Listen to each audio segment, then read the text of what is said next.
பல்வேறு தருணங்களிலே திருமறை குரானும் நபிகளாருடைய வாழ்க்கை நடைமுறைகளும் நமக்கு எடுத்துக்காட்டப்பட்டிருக்கிறது.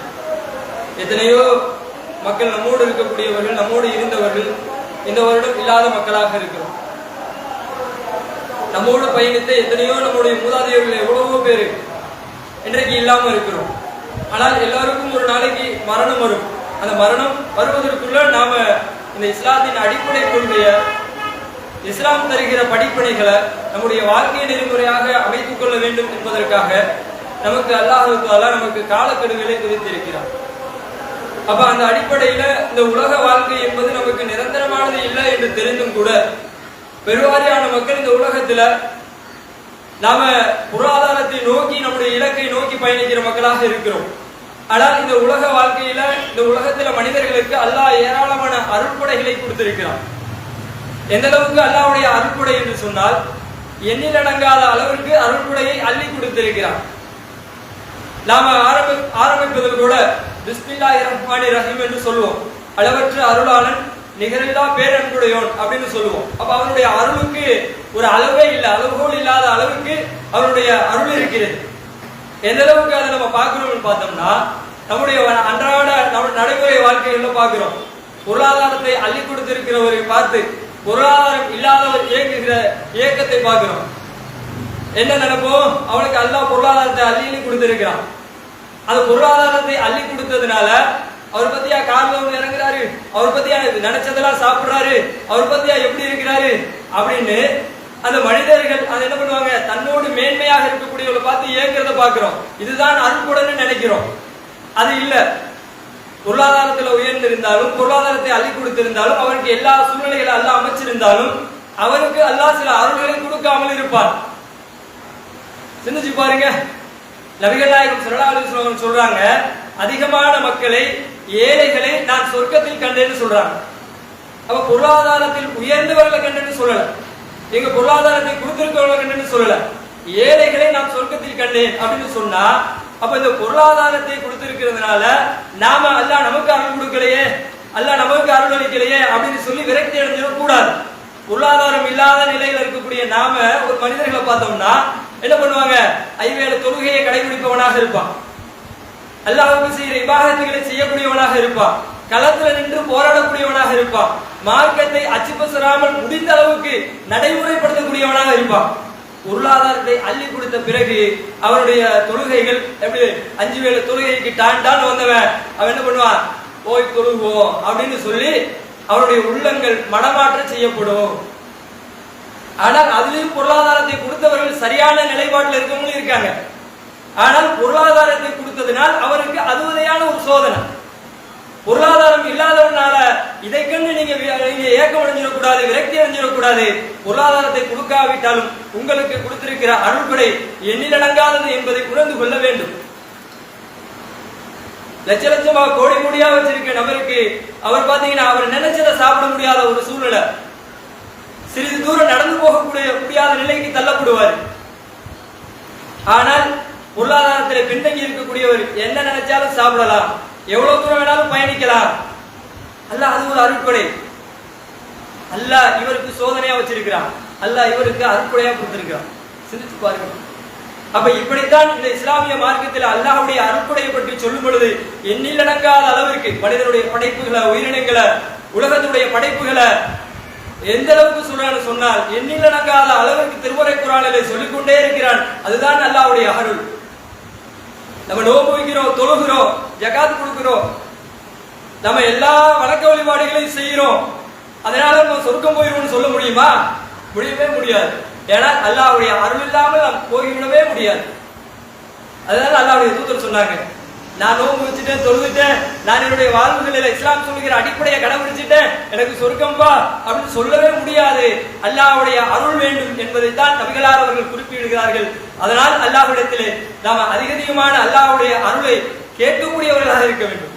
கருணை, அல்லாஹ்வுடைய கருணை இருக்கணும்ல. சிந்திச்சு பாருங்க. அப்ப இந்த அளவுக்கு தான் இந்த உலக வாழ்க்கையில் இருக்கக்கூடிய மனிதர்களுடைய நிலைப்பாடுகள் இருந்தாலும் அதுல கொடுக்கிற சோதனைகளை சகித்துக் கொண்டு மறுமையிலே வெற்றி பெறக்கூடியவர்களாக இருக்கணும். அப்ப வரக்கூடிய இந்த ரமலானுடைய மாதங்கள் எப்படிப்பட்டது என்று சொன்னால் மனிதர்களுக்கு மிகப்பெரிய படிப்பினை பெறக்கூடிய மாதமாக இருக்குது. 11 மாதங்கள் நம்முடைய வாழ்வுகளில இஸ்லாம் சொல்லுகிற அடிப்படையை விட்டு பிசறி போன மக்கள் பெருவாரியான மக்கள். திருமண நிகழ்வுகளில, குடும்ப வாழ்க்கைகளில, வியாபார முறைகளில, குழந்தைகள் வளர்ப்பு முறைகளில, இதையெல்லாம் இஸ்லாம் சொல்லுகிற அடிப்படையை விட்டு கொண்டதே கொள்கை கண்டதே காட்சி அடிப்படையில போகிற பெருவாரியான மக்கள் இன்னைக்கு பார்க்கிறோம். ஆனால் இந்த ஒரு மாதங்கள் மட்டும் எப்படிப்பட்ட மாதமா இருக்கு? வரக்கூடிய ரமலானுடைய மாதம் எப்படி இருக்கும்? இந்த மாதங்கள்ல தான் என்ன பண்ணுவாங்க, டிவியை பார்க்காதப்பா இந்த மாசத்துல போய் டிவி பாக்குறியே அப்படின்னு சொல்லக்கூடிய நிலைகளை பார்க்கிறோம். பாவமான காரியங்கள் இந்த மாசத்துல போய் செய்யறியப்பா அப்படின்னு சொல்லக்கூடிய ஒரு நிலைகளை பார்க்கிறோம். சிந்திச்சு பாருங்க. அப்ப அப்படிப்பட்ட இந்த ரமலானுடைய மாதம், வரக்கூடிய மாதம் என்பது ஒரு சிறப்புக்குரிய மாதமாக இருக்கிறதா மட்டுமல்லாமல் அது நமக்கு வாழ்வியல்களில் வரக்கூடிய மாதங்களுக்கு படிப்பினை தரக்கூடிய மாதமாக இருக்கிறது. ஆனால் இன்றைக்கு பெருவாரியான மக்கள் அந்த ரமலானுடைய மாதங்கள் வந்தாலும் சரி, 11 மாதங்கள் எப்படி இருந்தோமோ அதே மாதிரி தான் பயணிக்கிறது. இறையச்சம் அவருடைய உள்ளங்களிலே கூடுதலாக காணக்கூடிய மக்கள் குறைஞ்ச மக்கள் தான் பார்க்கிறோம். தொழுகையா பார்த்துக்கலாம் அப்படின்னு சொல்லுகிற பெருவாரியான மக்கள். ரமலானுடைய மாதம் வப்ப முடிஞ்சா வப்போம், இல்லைன்னா விட்டுருவோம். ஹலாலா ஹராமா உணவு முடிஞ்சா சாப்பிடுவோம், இல்லைன்னா அதெல்லாம் பார்த்தா வேலைக்கு ஆகுமா அப்படின்னு இன்றைக்கு சமகாலங்களில் மக்கள் இஸ்லாம் சொல்லுகிற அடிப்படையை விட்டு வெளியேறக்கூடிய பெரும்பான்மையான மக்கள் ஒரு முறை போய்கிட்டு இருக்கிறோம். இதுதான் படிப்படையா?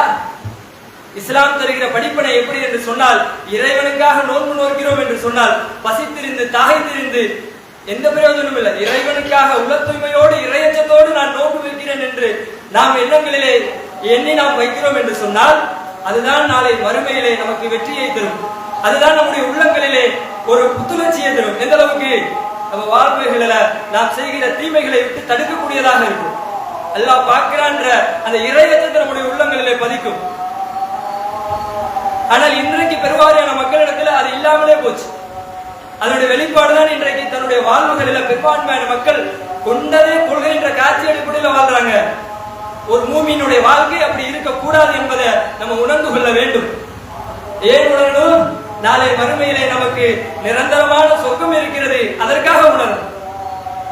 அல்லாஹ்வுடைய அருள் இல்லாமல் சொர்க்கம் போயிட முடியாது. அதனால் இந்த ரமலானுடைய மாதங்கள் தான் அல்லாஹ் சொல்லுகிறான், திருமறை குர்ஆன் அருளப்பட்ட மாதம். இந்த ரமலானுடைய மாதங்கள் தான் அருளப்பட்டிருக்கிறது என்ற காரணத்தினால அந்த மாதங்களிலே நீங்கள் அதிகமான இபாதத்துகளை செய்யுங்க. குறைவான இபாதத்துகளை செய்தால் அதிகமான நன்மைகளை பெறுவீங்க.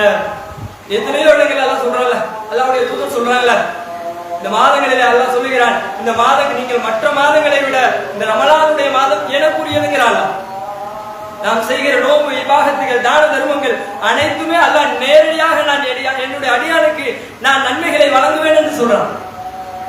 அப்ப அல்லாஹ்வே வழங்குகிற வரக்கூடிய ரமலானுடைய மாதங்கள்ல நாம அந்த நன்மையை எப்படி செய்யணும் யோசிச்சு பாருங்க. நம்மளை சுத்தி இருக்கிற இடத்துல வறுமையில கஷ்டத்துல இருக்கிற நாம நமக்கு யாரோட ஒரு 1 கோடி ரூபாய் 1 லட்சம் ரூபாய் ஒரு 50,000 ரூபாய் தராருன்னு சொன்னா எந்த அளவுக்கு முன்மே ஏற்பாடுகளை செய்வோம், எந்த அளவுக்கு அவரிடத்துல போய் நிக்கணும், எப்படி கேட்கணும், எப்படி திட்டமிடலாம் செய்வோம். சிந்திச்சு பாருங்க. ஆனால் அல்லாஹ் ரமலானுடைய மாதங்களிலே நான் என் அடியானுக்காக நானே நேரடியாக அவனுக்கு கூலியை வழங்குகிறேன் என்று சொல்றானே. அப்ப அப்படிப்பட்ட படிப்படை தரக்கூடிய அந்த மாதங்களில இந்த 11 மாதங்கள் எவ்வளவோ பாவ முட்டைகளை சுமந்து கொண்டிருக்கிறோம். இந்த ரமலானுடைய மாதங்களில நம்முடைய முன்பின் பாவங்கள் மன்னிக்கப்படும். பெரும் பாவங்களை தவிர்த்து ரமலானுடைய மாதங்களிலே திருமறை குர்ஆன் அருளப்பட்டிருக்கிறது. நரக வாசல்கள் மூடப்படுகிறது, சொர்க்க வாசல்கள் திறக்கப்படுகிறது, சைத்தான் விலங்கிடப்படுகிறான். எத்தனையோ லைலத்துல் கத்ருடைய இரவுகளில் அடைந்தால் 1000 மாதங்களில் சிறந்த நன்மைகள் இருக்குது. இவ்வளவு இருக்கு, லிஸ்ட் போயிட்டே இருக்கா இல்லையா? அப்படிப்பட்ட அந்த மாதங்கள்ல முழுவதுமாக இஸ்லாத்தை அடிப்படையை நம்முடைய நடைமுறையாக ஆக்கணுமா வேண்டாமா?